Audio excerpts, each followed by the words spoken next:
म्हसवडमधील दत्तनगर येथून सुमारे 2,95,000चा ऐवज अज्ञात चोरट्यानं नेला चोरून। पाहुयात सविस्तर बातमी। म्हसवड येथील दत्तनगरमध्ये सुमारे 2,95,000चा ऐवज अज्ञात चोरट्यांनी चोरून नेल्याची घटना घडली आहे।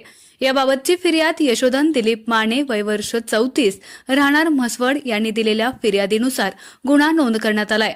पोलिसांनी दिलेल्या अधिक माहितीनुसार 26 जुलैच्या रात्री 11:30 ते 4:30 वाजण्याच्या सुमारास म्हसवडमधील दत्तनगर येथील माने यांच्या बंद घराच्या लाकडी दरवाजाच्या फटीतून लहान काठी आत घालून अज्ञात चोरट्यांनी अनधिकृतपणे घरात प्रवेश केला।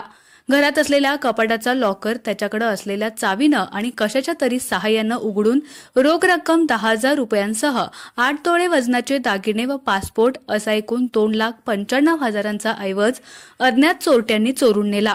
या प्रकरणाचा अधिक तपास सहाय्यक पोलीस निरीक्षक सखाराम बिराजदार करत आहेत।